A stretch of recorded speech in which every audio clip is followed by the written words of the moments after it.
Saudações alvinegras, pessoal. Esse é mais um vídeo dos meninos de fora da vila. Eu sou Danilo Rattori, trazendo aqui a tradicional entrevista coletiva do treinador, no caso, não exatamente o nosso treinador, já que Paulo Turra estava suspenso, deve voltar à frente do Santos na partida contra o Botafogo. Então, a coletiva e o time foi comandado por Felipe Endres, auxiliar, se não me engano, veio do time feminino do Grêmio, não estou enganado, mas é o auxiliar que foi escolhido para substituir Paulo Turra nesta missão de comandar o time no clássico e falhou miseravelmente, como bem podemos assistir. Foi uma entrevista bastante sintética, digamos assim, ela durou pouco, mas teve muitas perguntas. Para vocês terem uma ideia, ela teve 8 perguntas, algumas, inclusive, perguntas de duas em uma, como diria o Felipe Camargo. Ele até parou de falar isso. E a entrevista, mesmo assim, teve pouco mais de 8 minutos. Então, o Felipe Endres foi bastante sintético em suas respostas. E até por isso deu para pegar vários trechos aqui que eu achei que chamam a atenção em algum aspecto. Então, falarei desses trechos, falarei dessa entrevista. Vou tentar aqui passar aqui os trechos que mais me chamaram a atenção. Antes, peço sempre, se inscreve no canal se você não for inscrito, deixe o seu like e compartilha. E desabafe aí, diga o que você acha do trabalho do Paulo Turra. Eu já deixei aqui várias vezes que eu não tenho expectativas muito altas. Eu ficarei surpreso se ele conseguir resultados muito melhores. Mas ainda assim, ele parece estar superando as minhas expectativas, no sentido de estar muito ruim. Muito, muito, muito ruim. Então falaremos agora do que o Felipe Endres falou nesta coletiva. A primeira pergunta, então, foi com relação a essa humilhação, né, que o Santos passou, que o torcedor santista passou. Qual que é o grande problema, né, que existe no Santos e que precisa ser solucionado para que o Santos melhore? E o que está sendo feito para que este problema seja solucionado? O Felipe Endres falou que é difícil falar de qual é o grande problema, e aí já começa a dar algumas desculpas, né? Ele fala, a gente trabalhou forte durante a semana, tem trabalhado muito forte, chega muito cedo no CT, vai embora muito tarde, tem se dedicado, trabalhado. E aí ele fala, infelizmente hoje a nossa estratégia acabou não dando certo. Ele não fala da estratégia. Temos que seguir trabalhando, baixar a cabeça. Se tiver que trabalhar mais, tem que trabalhar mais, se unir, estar junto e dar a volta por cima. É um time grande e se depender da gente, vai se doar ao máximo. Lucas Mussetti, no seu Twitter, informou que parte da preparação e deste trabalho que o Felipe Endres falou durante a semana do Santos foi preparação para o churrasco e a visita de um padre. Então, nota-se que talvez exista aí muito trabalho, mas talvez não exatamente da maneira correta. E aí, a segunda pergunta é sobre o emocional dos jogadores, e aí eu vou tirar uma coisa que me deixou tanto quanto preocupado, até porque fecha junto com a falta de noção de realidade que o próprio Falcão demonstrou aí durante essa partida. Para quem não sabe, o Falcão foi flagrado assistindo o jogo de tênis, a final do Wimbledon, quando o Santos já estava no estádio, e depois deu uma entrevista falando que esperava ir para a Libertadores, algo que é bastante difícil de aceitar como realidade, né? Parece um time bastante deslocado aí. E aí o Felipe Endres vai dar uma resposta também um pouco neste sentido. Deixa eu ver se eu vou abrir. Então, falta mais de meio campeonato, né? É muito cedo para a gente já apontar dedo e definir as coisas. Não A é? gente fica chateado, obviamente, pela derrota, mas, como eu falei antes, a gente precisa trabalhar e vai trabalhar cada vez mais, né? É sempre ruim perder e perder do jeito que foi, mas é se unir, se focar, trabalhar mais e mais para que no final de semana a gente consiga reverter tudo isso perante o nosso adversário do final de semana que vem. Felipe, Que ele aparentemente não sabe que é o Botafogo, mas enfim, nós sabemos que vai ser bem complicado. Mas o que chama atenção é isso. Tem mais de meio campeonato, ainda está muito cedo. Não, não tá muito cedo. O Santos deveria estar em sinal de alerta. Uma coisa que sempre me incomodou nessa gestão com ele é a falta de urgência, de senso de urgência desse time e de todos os comandantes que passaram. E esse Santos, novamente, assim, o Paulo Turra chegou bastante autoritário, afastando os jogadores, mas Se o auxiliar dele ainda está dando esse tipo de entrevista, é porque não existe urgência. É claro que ele não é a pessoa que vai poder falar totalmente com relação ao trabalho, afinal de contas, ele não é o responsável, é o Paulo Turra, mas eu esperava algo melhor do que isso. Eu entendo a situação dele, ele não pode chegar e falando, é verdade, o trabalho está muito ruim, porque ele vai estar falando do chefe dele, não dele mesmo, né? Mas enfim, tenebrosa resposta, muito preocupante. A outra pergunta, após a vitória contra o Palmeiras, Dorival comentou que o São Paulo não teria tempo para recuperar os atletas, e aí com 3 dias fez o que o Santos não conseguiu fazer em uma semana, que foi demonstrar os atletas muito mais é, organizados como time do que o Santos e em condições muito melhores. E aí eu vou até colocar a resposta inteira dele aqui, porque, de novo, bastante significativo. Vou compartilhar aqui. Então, eu acredito que a gente foi muito passivo, né? Acho que essa é a palavra. A gente tinha uma estratégia definida, a gente trabalhou a estratégia essa semana e acabamos sendo muito passivo, né? É algo que não pode acontecer. Então, não ter essa passividade, ser competitivo, se doar, se entregar, competir. E o mínimo que a gente precisa fazer é correr mais que os outros, né? E quando eu digo os outros, são todas as equipes. A gente precisa correr mais, né? E podem ter certeza que a gente vai se dedicar e trabalhar para isso, para correr sempre mais e trabalhar mais para que taticamente e fisicamente a gente consiga superar as dificuldades que a gente vem tendo.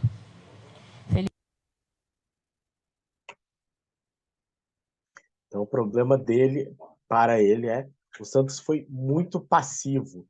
E aí, eu acho que é o tipo de resposta que não esclarece muita coisa, não explica muita coisa, porque o que é ser passivo para Felipe Endres e Paulo Turra? É o time não atacar a bola? É o time não correr? A passividade é uma falta de intensidade, de organização tática? É um time que corre, mas corre errado? Ou não corre? E se não corre, não corre porque não tem condições físicas?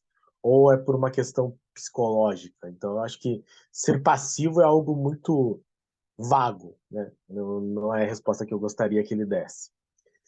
Em seguida, a pergunta é sobre a defesa do Santos. Então, o Santos sofreu 7 gols nas últimas 2 partidas, 10 nas últimas 3, dias de passagem. Problema defensivo, óbvio. Como pensam em melhorar a questão defensiva? Então, aí ele fala uma coisa que novamente me pegou aqui, eu achei interessante a resposta dele.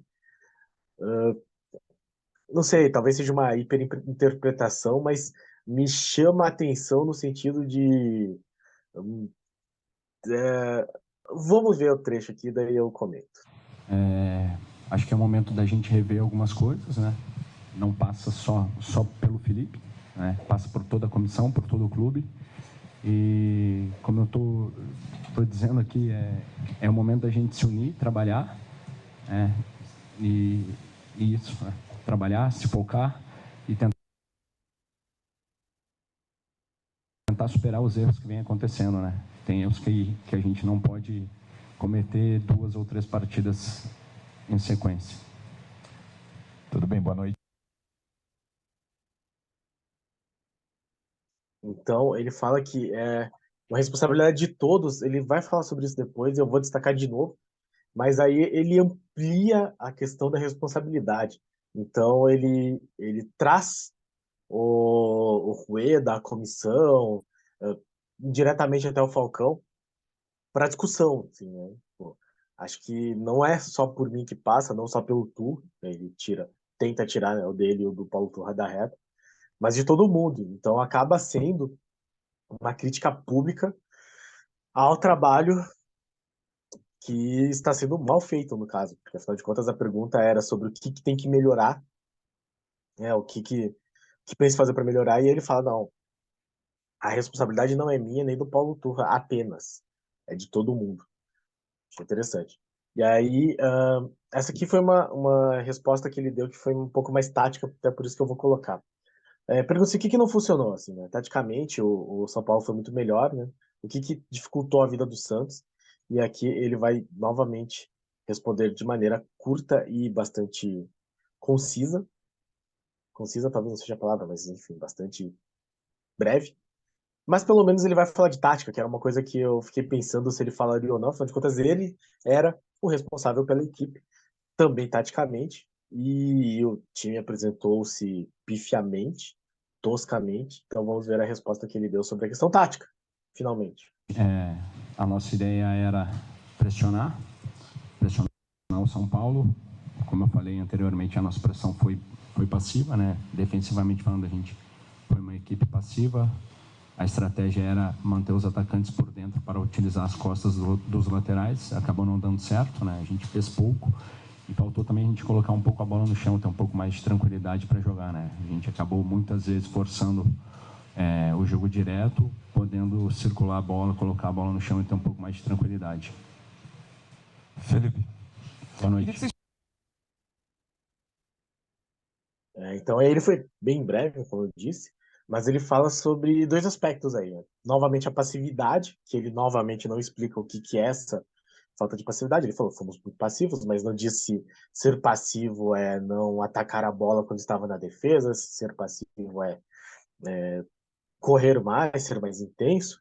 E aí ele fala que tinha uma estratégia que era explorar as costas dos laterais adversários.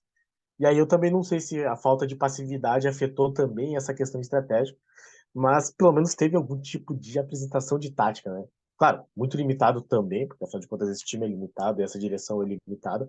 Não é de se espantar que também a resposta seja limitada, mas ao menos ele teve alguma menção à tática, algo que eu já nem estava achando que ia ter mais. E aí ele foi questionado sobre a questão das alterações, né, do David no lugar do Lucas Lima e do Dodô como zagueiro e o Kevson aberto e a saída do Messias. Aí eu achei também uma pergunta interessante, como eu falei no vídeo do pós-jogo, né, eram substituições que para mim demonstravam que o Enders não sabia o que estava fazendo, não conhecia o time, enfim. Eu falei, colocar Kevson, deixar o Dodô e colocar Camacho, tira Camacho, coloca Balieiro, né? Mas vamos ver então a resposta dele também sobre isso. O David é um atacante, né? Nós estávamos perdendo o jogo, precisava ganhar, precisava de gol. Mas aí perde o meio de campo.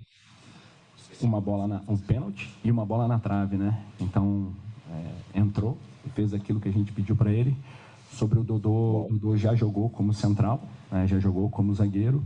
E naquele momento a gente estava com o Kevson, que é um lateral mais ofensivo. Então a ideia era justamente isso, que ele conseguisse apoiar, né? Dar suporte para o Mendonça, para que a gente conseguisse utilizar ali as costas do Rafinha, né? Então, basicamente, ele colocou o Kevson para ganhar ataque, o David para ganhar ataque, e aí o Dodô para não perder ofensividade, talvez, mas improvisado como zagueiro. Não, não faz sentido, na verdade, porque ele tira o meio, né? Quando você tira o Lucas Lima, infelizmente, você tira o meio de campo. Eu concordo que o David teve a participação no pênalti e tal, mas não dá para colocar como justificativa, né, que ele foi uma boa substituição. E aí perguntaram para ele sobre se o Dodô estava sentindo a falta de ritmo e se o Jean Lucas já entra contra o Botafogo. E aí ele falou, não, sobre as contratações, o Jean Lucas, a ideia é que ele consiga trabalhar a partir de hoje, no caso, né? Na verdade, estou gravando segunda-feira, então a partir de segunda-feira. E sobre o Dodô, ele falou que é identificado com o clube. Experiente, maduro, fez estreia hoje. Sentiu um pouco o ritmo, mas o treinamento dos próprios jogos vão dar sequência. Eu tenho certeza que ele vai nos ajudar. Eu espero que ajude mesmo. O Santos precisa de muita ajuda. E aí, perguntado sobre. Enfim, cada jogo são 3 pontos, claro. Né? Tipo, perder do São Paulo, perder do Cuiabá, perder do Palmeiras, perder do Flamengo. Todos esses jogos custam 3 pontos. Mas tem o efeito psicológico de ser um clássico. Né? Quanto pesa isso? E qual a dificuldade de enfrentar um Botafogo que vem muito bem no campeonato, sem torcida? E aí, o último trechinho que eu vou colocar dele é que ele vai tentar explicar sobre isso, e novamente ele coloca todo mundo no balaio. Então ele vai falar que toda derrota pesa, que é algo que sim tem o seu valor e a sua cobrança, mas aí ele novamente vai meter todo mundo. Assim, eu peguei um trechinho bem curtinho, já que ele já tinha falado sobre A isso. gente precisa se Achei unir, interessante. se abraçar, se focar e trabalhar cada vez mais, né? e todo o clube, né? Não somente comissão e atletas, todo o clube. É o clube que está nessa situação e é o clube que precisa sair dessa situação. E sobre o... Então, novamente, todo o clube está nessa situação, o clube precisa sair dessa situação. Então, ele novamente joga na roda todo mundo, Rueda, Falcão, comitê de gestão, enfim, todo mundo, todo o clube tem que trabalhar. Eu achei, assim, justo, não vou dizer que não seja justo, mas já é uma postura diferente do que, por exemplo, o Dari Hellman, que não assumia muita responsabilidade, apesar de não fazer nada para melhorar. E aí, que eu não tô falando que o Odair tá mais certo ou errado, que o Felipe Endres tá mais certo ou mais errado, eu só acho interessante que não é algo que a gente costume ver, né? Novamente, né, mais de uma vez, o treinador jogando a responsabilidade também por conta de gestão, que no caso do Santos é relativamente fácil, a torcida inteira sabe que o, a gestão do clube tem muita responsabilidade sobre a péssima jornada que o Santos vem tendo nos últimos 3 anos. E aí, sobre o Botafogo, ele fala que todos os jogos são difíceis, o Botafogo vive um bom momento, temos que acreditar na gente, claro, trabalhar, se focar na gente nesse momento. Mais importante que o adversário é a gente olhar para a gente, conseguir se superar dia a dia, jogo a jogo. Olhar para a gente é ótimo, né? Sobre o fato de ser sem torcida, pronto, a gente lamenta. Santos é um clube gigante, a torcida faz parte do clube, história do clube. Não poder contar com ela, nesse momento, nos prejudica muito. Gostaria de ter a torcida do nosso lado, nos apoiando. A gente está precisando hoje da torcida do nosso lado, o 12º jogador. Essa foi, então, a entrevista de Felipe Endres. Então, não sei nem o que dizer, até porque ele não é o treinador, então não dá para exigir que ele dê explicações muito profundas. De fato, ele foi muito conciso. Foram 8 perguntas em pouquíssimo tempo. E aí a gente sente falta de uma voz que tenha mais responsabilidade a assumir essa responsabilidade. Seria, no caso, o Falcão, que deu, como eu já falei, uma entrevista absolutamente desconexa da realidade, falando que acredita na Libertadores e todos os reforços que nós estamos buscando chegarem. E, bom, o Dodô entrou e nem por isso o time melhorou. Eu não estou vendo ainda trabalho no Paulo Turra. Eu espero, torço muito para que ele consiga realizar um trabalho melhor do que ele vem fazendo, mas nesses 3 jogos em que o Santos tomou 10 gols, não consigo enxergar ainda algo a ser elogiado. Não está tendo evolução. Sofreu muito para conseguir vencer o Goiás, tomou uma surra do Cuiabá, goleado contra o São Paulo. Então a perspectiva realmente é bastante assustadora. Torço demais, claro, para que o Santos melhore e que o Paulo Turra consiga fazer um trabalho melhor, mas não consigo vislumbrar isso no futuro próximo. Certo, pessoal, este foi o nosso vídeo de análise da entrevista coletiva do treinador, no caso, o auxiliar Felipe Endres. Bom, Santos só volta a campo domingo. Vamos ver aí o que falar das próximas notícias. Vamos ver se tem novos contratados. Talvez falar de alguns desses que já foram anunciados. O próprio Jean Lucas, que foi oficializado domingo. E não duvido nada jogar já contra o Botafogo. No mais, muito obrigado a todos que assistiram o vídeo. Muito obrigado a todos que acompanham o nosso canal. Muito obrigado a todos e a cada um dos nossos inscritos. Pessoal que comenta aí, muito, muito, muito, muito obrigado. Rogério Sanassi, que sempre comenta, até comentou aí de uma música do Tom Zé, que eu ia colocar de título do vídeo. Tristeza não tem fim, felicidade sim. Acho que traduz muito do que o Santistas está sentindo. Eu ia colocar, acabei não colocando, mas é isso, né? Parece que essa tristeza nunca vai ter fim. Também um abraço pro Daniel Ferreira Guilherme. Falou que o time é muito fraco e o time é mesmo. Mas comentem aí, interajam, desabafem, digam o que vocês acham desse time horroroso do Santos e se existe esperança de seguir para jogar a Série A do ano que vem. Obrigado a todos e para cima deles, tá difícil. Um abraço.